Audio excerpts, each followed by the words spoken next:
In today's video, I will walk you through how to see the supplier ledger in Xero. To begin, look at the top bar of your Xero dashboard. Along the top, you'll see several menu options. Click on Reporting to open the drop-down menu. From there, select All Reports. This will take you to the complete list of reports available in Xero. Once you're in the All Reports section, locate the General Ledger Detail Report. When you find it, click on it to generate and open the report. After the report loads, move to the top of the page where you'll see the Columns drop-down menu. Click on the Columns option to display the available columns that you can include in the report. From the list, enable the columns that relate to the supplier. This will make sure the supplier details appear in the report so you can view the information you need.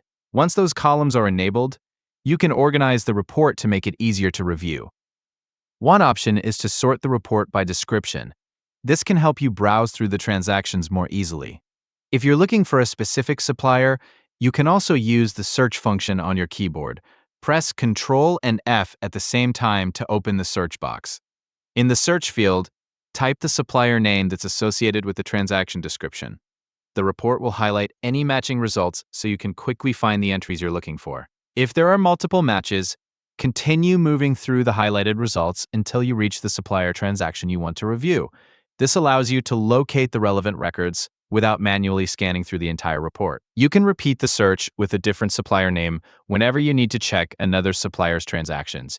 If you prefer, you can also return to the sorted view and continue reviewing the report manually. Please like and subscribe if this video helped you.